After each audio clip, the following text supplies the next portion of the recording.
আসসালামু আলাইকুম। শুরু করতে যাচ্ছি আমৃত্যু ভালোবাসি তোকে। লেখনীতে ফারজানা মনি। সিজন ৩ পর্ব ৮১। রোজার ১ মাসের ধৈর্য, নিয়ন্ত্রণ, ইবাদত আর আত্মশুদ্ধির পর দরজায় এসে কড়া নাড়ল পবিত্র ঈদুল ফিতর। এই দিনের ভোরটা অন্য সব ভোর থেকে আলাদা। সূর্য ওঠার আগেই বাতাসে ভেসে থাকে এক স্বচ্ছ কোমল পবিত্রতার ঘ্রাণ, যেন পুরো পৃথিবীটা নবজন্ম পেয়েছে। ফজরের নামাজের পর ঘর আঙিনা ধীরে ধীরে আলোকিত হতে থাকে।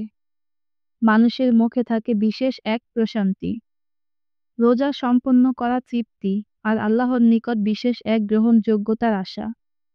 এই দিনে মানুষের ঢল নামে মসজিদ ও ঈদগাহের পথে। সবাই একই কাতারে দাঁড়ায়। ধনী গরিবের পার্থক্য মুছে যায়। একটি ভাষায় একটি তাকবীর, একটি সিজদায় একটি কাতার। ঈদের নামাজ শেষে পরস্পরকে জড়িয়ে ধরে বলা হয় ঈদ মোবারক। এই মুহূর্তে উষ্ণতা, ক্ষমা, মিলন, এটাই ঈদের আসল সৌন্দর্য।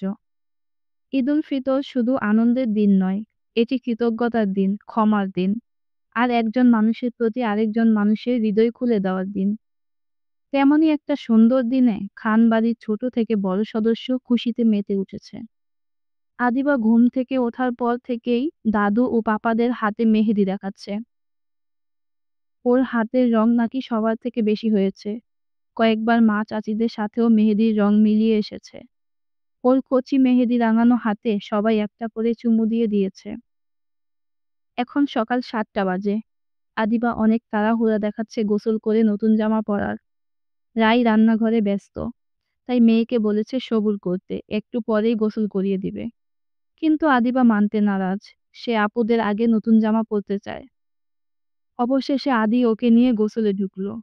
সাদা পাঞ্জাবি পাজামা পরে আবির ও তানবীর আগের মতো এখনো নামাজে যাওয়ার আগে আদির অপেক্ষায় ড্রয়িং রুমে বসে আছে। এই ছেলেটা ছোটবেলা থেকেই আবির ও তানবীরকে জুম্মার নামাজে যাওয়ার আগে অপেক্ষা করিয়ে বসিয়ে রাখতো। এই আদির কারণে ওরা দুই ভাই বাবা চাচাদের সাথে নামাজে বের হতে পারতো না।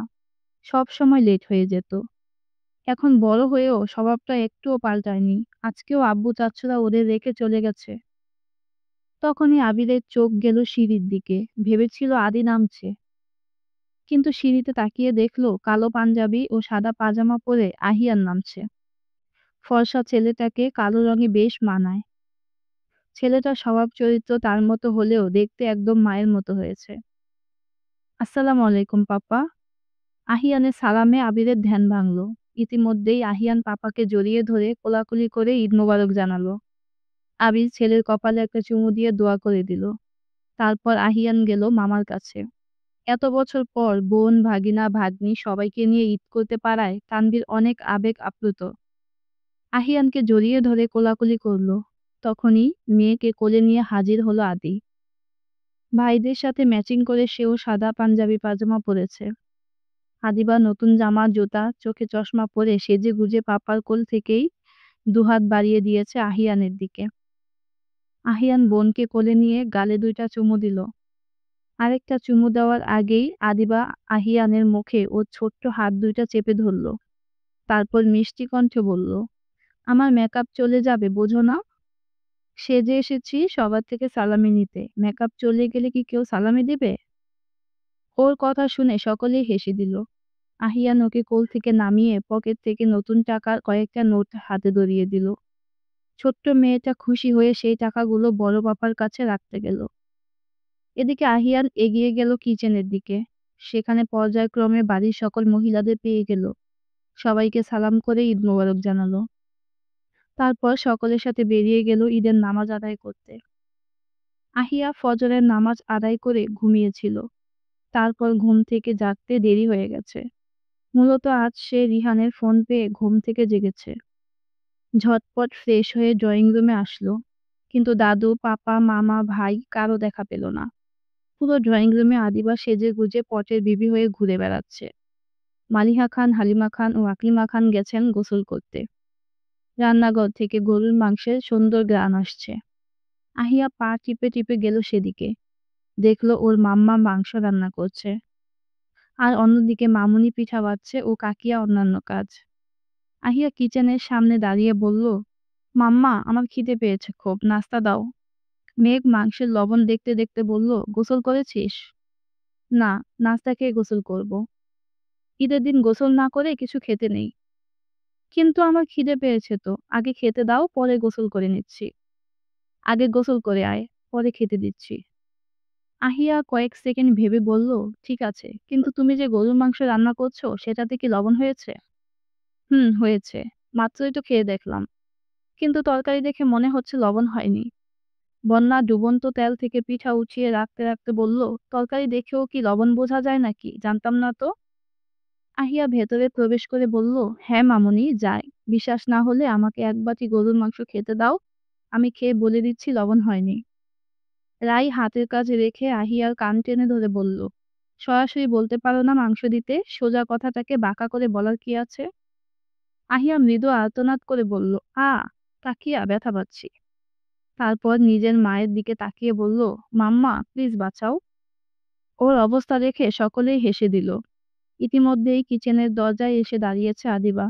হাতে একটা চিপসের প্যাকেট নিয়ে আহিয়ার অবস্থা দেখে খিলখিলিয়ে হেসে উঠল। মেঘ একটা বাটিতে অনেকটা গরুর মাংস তুলে দিয়ে আহিয়াকে বলল, চুপচাপ খেয়ে গোসল করতে যা। সবাই নামাজ থেকে আসার আগেই যেন রেডি দেখতে পাই। আহিয়া মাংসের বাটিটা হাতে নিয়ে মাম্মার গালে একটা চুমু দিয়ে বলল, থ্যাংক ইউ মাম্মা। মেঘ হাসল মেয়ের কর্মকাণ্ড দেখে। আহিয়া আদিবাকে নিয়ে সোফায় পা তুলে বসল। আদিবা বারবার বাটি থেকে নিজে হাতে মাংস ধরতে চাইছে, কিন্তু জামায় তরকারির ঝোল লেগে যাওয়ার ভয়ে আহিয়া ওকে নিজে খাইয়ে দিল। তখনই কিচেন থেকে বন্যা বলল, সিদার খবর কি রে? মহারানী কি ঘুম থেকে উঠেছে? আহিয়া খেতে খেতে বলল, জানি না মামুনি, আমি নিচে আসার সময় দরজা লাগানো দেখলাম, মনে হয় ঘুমাচ্ছে এখনো। বন্যা আবারও বলল, তুই রুমে যাওয়ার সময় ওকে একটু ডেকে যাস। ঠিক আছে মামুনি। আহিয়া, তাড়াতাড়ি খাওয়া শেষ হলে গোসলে যা। মাম্মার কথা শুনে আহিয়া বেসিংয়ে হাত ধুয়ে ছুটে গেল তৃতীয় তলার দিকে। সিদার দরজা এখনো বন্ধ।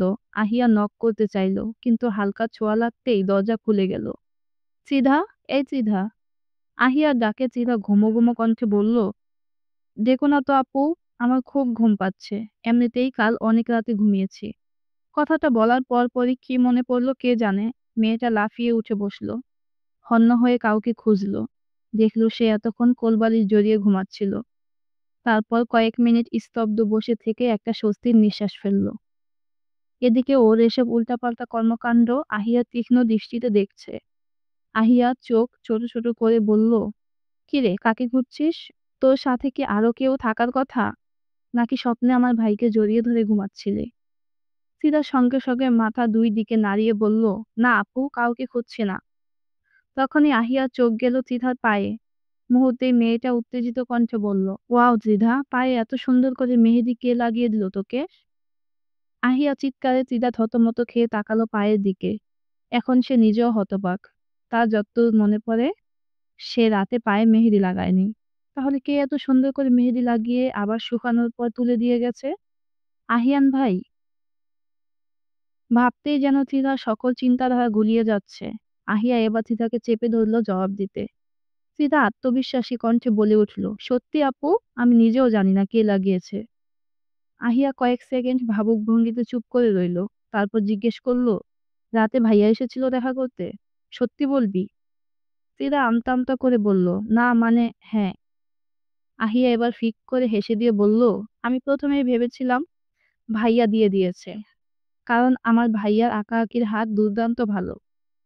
চিদা এবার খানিকটা লজ্জা পেল মনে হয়। আহিয়ার কাছ থেকে পালানোর জন্য ওয়াশরুমের দিকে যেতে চাইল, কিন্তু আশ্চর্যের বিষয়, খাট থেকে পা নামাতেই কিছু একটাতে ঝনঝন শব্দ তৈরি হচ্ছে। চিদা শব্দের উৎস খুঁজতে উঠে দাঁড়ালো। আহিয়া সেটা দেখে প্রশ্ন ছুড়ল, এভাবে কি খুঁজছিস? চিদা খোঁজাখুঁজি বজায় রেখেই বলল, আপু, ঘরে আরো কেউ আছে, দেখছো না নুপুরের শব্দ হচ্ছে? আহিয়া প্রথমে অবাক হলো, তারপর হাসতে হাসতে বিছানায় গা এলিয়ে শুয়ে পড়ল।